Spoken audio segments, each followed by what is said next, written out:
few years ago, we started a coalition called a National Coalition to Combat Police Terrorism, in which uh, you chaired, along with our sister, former Congresswoman Cynthia McKinney, and I was the coordinator for that particular piece. Um, the wild thing about it, it seems like it's needed more now than ever. You know, what are your thoughts on reinstituting it and bringing that thing back? Because I think that at the stage when I think that although the police were murdering and have been murdering us for the last 500 years plus, right?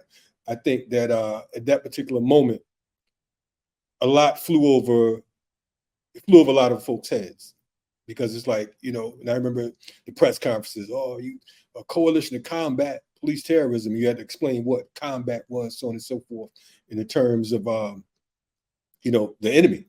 So I wanted to ask you your thoughts on it, and how important is a national coalition to combat police terrorism in these days? Well, I think it's absolutely important. I think that should be a component of a national united front against fascism. Plenty of people ask me what the legacy of the Black Panther Party was, the original Black Panther Party. I'm not talking about the Black Panther Party of Elaine Brown and that crew. I'm not talking about that. I'm talking about the original Black Panther Party from 1966 to 1971.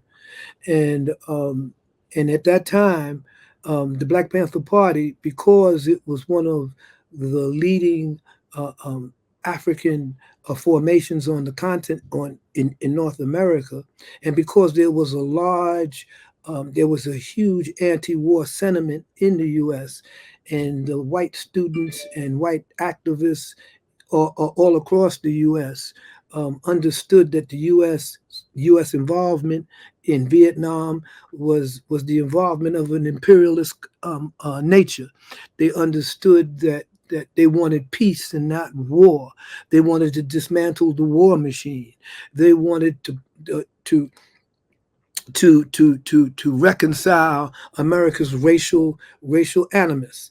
And so the cities were burning every summer, and so the system, LBJ at that time, Lyndon Baines Johnson, who was the president at that time, launched this war on poverty, launched this great society, and that was the seeds. That from that process to co-opt Black power, to co-opt Black militancy, came the Black comprador class that we have today.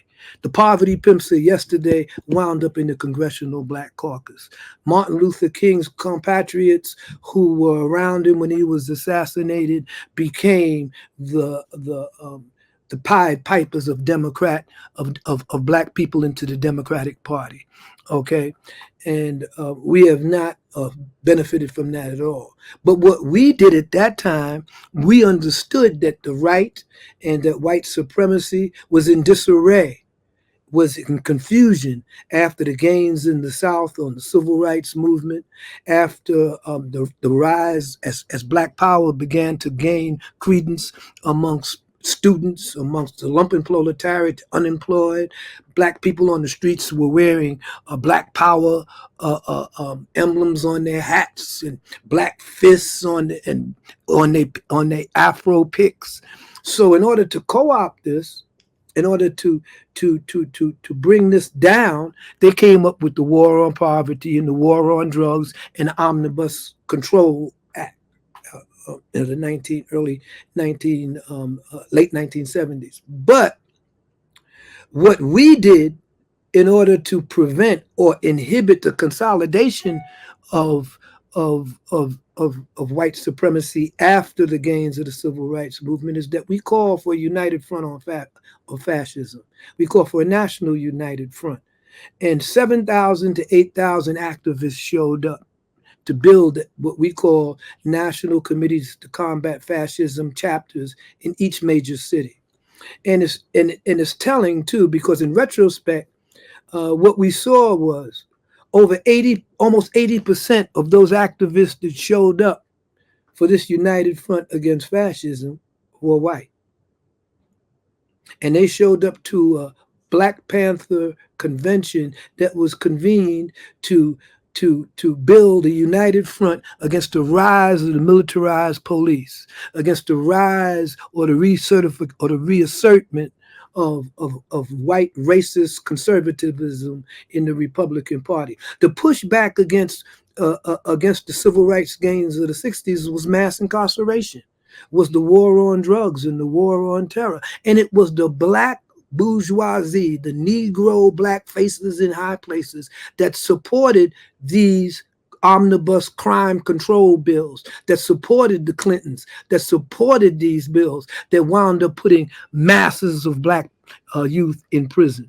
So we need to understand that today it's the same comprador class, it's the same petty bourgeoisie that supports the so-called George Floyd Policing Act reform. You cannot reform the armed agents of the state, as Ajamu pointed out. The armed agents of the state are the police, are the domestic military force that they have to rely on when the masses of working people understand that the government is no longer functioning in its behalf or on its or in their interests, that they have to use force and violence, legal violence, in order to maintain their political power.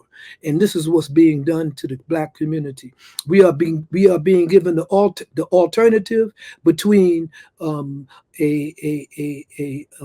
Black district attorneys talking about they're going to bring charges against racist cops, and a racist police culture that sees the masses of people, and Black people in particular, as their enemy. You see, and how do we rein in these police in the police state? We can't reform them. We have to take power from them. We have to defend ourselves against them. We have to defend ourselves against them. We have to decertify their exceptional status in the community because they're masquerading as workers. It is the police that breaks up working class and workers' union strikes. It's the police. They're not workers. And we have to make that clear. And when we talk about international solidarity, whether it's with the Palestinian people, whether it's with the people in Africa, we have to understand that the role that these political action committees play. We have to understand that AIPAC, the American Israeli lobby, exercises more control and power over our Black elected officials than we do. The police union exercise more political control over our Black elected representatives than the Black community does. But yet and still, AIPAC is not registered as an agent of a foreign government, Israel. The police unions are not decertified and recognized as armed agents of the state who have the power of life and death in their hands. But yet and still, they have a policeman's bill of rights. They're treated with exception whenever they murder somebody. These punks murdered a 21-year-old pregnant Black woman, and most that they've got right now is a suspension pending investigation. If you and I were involved in a shooting in the community that killed someone, whether intentional or not, we would be in jail. We would be trying to get an attorney rather than the police talking about no one could talk to them for 72 hours after these incidents because they're traumatized and all of this stuff. Right. So we have to understand that when we come up with slogans like defund the police, that shows that the activists that came up with this slogan are woefully uneducated as to the role of the police in the capitalist white supremacist America. That if they wanted to talk about anything, they should have talked about community control of public safety of the police. And they should have talked about interrupting the command chain, the political chain of command between the mayors who appoint police chiefs and putting that instead into the hands of the people. So they should have been talking about decentralization of police, not defunding the police. There's not a politician in the capitalist white supremacist America that is going to sign his or her name to a bill to defund the cops. Right. You see? And so just telling you that the people that came up with this idea knew that. And they knew that that idea would sound slick, it would sound revolutionary, but it would go nowhere. So all of the energy that we could have taken and used to build a consensus for community control of police and communities was dissipated, was not used. It's like Cop City. We had to wait for the city council, black faces in high places, to sign on to a corporate plot to build a training center in the middle of Atlanta. We had to wait for that. But we couldn't organize for decentralization and community control of public safety years ago when the cops was murdering us, when we had Slick Willie was the mayor, what's his name? Andrew Young and all of them Negroes and them bootlickers down there were mayors. When your homeboy, Killer Mike, was talking all that yik-yak bullshit, you see? Somebody need to, nah, I ain't gonna say that. Anyway, I'm just saying, why didn't we organize community control of public safety? We had ability to put that on the referendum. We could elect them niggas to city council that certified Cop City. Why couldn't we elect the city council that certified decentralization of police? We could have done it. But the so-called hashtag movements, the so-called Negroes who were activists were ill-suited and ill-educated enough or insufficiently enough to bring to the attention of the black community the true role of the police in our community and why they had to be reined in. So now we have Cop City. Now we have a city council that's basically ignoring the masses of people, and they're going to go ahead with their program, and you're going to have your Cop City, and then what you going to say? Then what you going to do? You see? So let me ask you this. Because, of course, many of our viewers, might be confused when you're saying that, Cop City could have been stopped, or there could have been a fork in it a long time ago. What do you mean by that, number one? Because you're talking about decentralization, and how do we prevent future, quote unquote, cop cities in places where it hasn't been established yet, in your opinion? Well, the way we could have prevented it is, like I said, we could have organized. All politics is local. Okay, the police didn't just start killing black folks in Atlanta. The police didn't just stop, help criminal activities, supporting criminal activities in Atlanta. They didn't just start.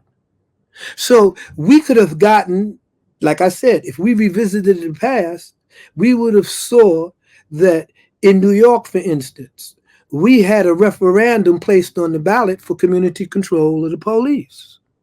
But it was the union using millions of dollars that opposed this proposal, community control of the police. And they instead floated a counteroffer, which was a civilian complaint review board. And they confused the people leading up to the elections, so that said that if you wanted the civilian complaint review board, if you wanted a community control of police, vote no. And if you wanted a civilian complaint review board, vote yes. Okay? And the people were confused. And they voted for a civilian complaint review board that didn't have any power, no ability to interdict police misconduct and behavior. They had 2 appointees from the mayor's office, 2 from the police unions, and I believe 3 from the community. So you were always going to be outvoted. You were never going to have any type of clout. And so we see that civilian complaint review boards were then replicated everywhere as they killed black folks, because almost every rebellion and every so-called riot in the 60s was a result of police brutality or murder, or the rumor thereof. Every one. Okay? So they knew what would happen if the masses of people really were seriously organized, if that rage was organized into an institutional power that could enforce itself, that could make policing in the community resident a residency clause that, you know, a policeman comes out of the academy, he does 2 years probation. If he's assigned to a certain community, a black community, he should live in that community, or at least that probationary period, which meant that the landlords had to set aside housing and stuff for policemen and public servants. Okay, once you start to live in the community that you police, then all of this stuff that the gangbangers that evolve, you know, gangbanging from one generation to the next, where grandpa was a Crip and dad was a Crip and uncle was a Crip, and so I'm a Crip. I mean, when I was growing up gangbanging in street sets, you know, you stopped gangbanging when you were 16 years old. If you were still gangbanging after 16, you was a retard. He was retarded. Who does that? You see, you moved on to a higher level of criminality, if you want to put it that way. You became a stick-up kid, a hustler, or you became something, but you wasn't running around with colors on, repping that this is my hood. I mean, that's some. I mean, how is a street in L.A. belong to a gang when the whole of L.A. is controlled by a white motherfucking police force? How? What territory are you claiming? Huh? Crackers come in there in force, and you throw your guns all up under the car and shit. Why you about hassling me? I ain't did nothing. Huh? You ain't shooting back. You ain't holding down the hood from it. You're not even doing what they do in Brazil in the favelas. You know, at least the cops are scared to come there. They got to come there in force because they know that the gangs there ain't no joke. They just as well armed as they are. You see? So we have to really understand that there are things that we can do. We can put referendums on the ballot to decertify the police unions. I mean, you can carry out class actions to decertify the police unions, which would educate the community about the real nature and the role of the police, that would disrupt their culture of racism and white supremacy and violence aimed at us. We can put all that on display with a class action. We can also put on the referendum in our local communities, community control of public safety. And don't think that public safety just means police. Public safety also means public health care. Public safety also means the deliverance of sanitation and educational facilities to the community. All that is about the safety and livelihood of our communities. But the fact that we don't do it and haven't done it is because the energy to do that, activists have dissipated that energy into bullshit struggles around things that really are not aimed at changing the power paradigm between the community, a colonized community, and the white supremacist construct that is America.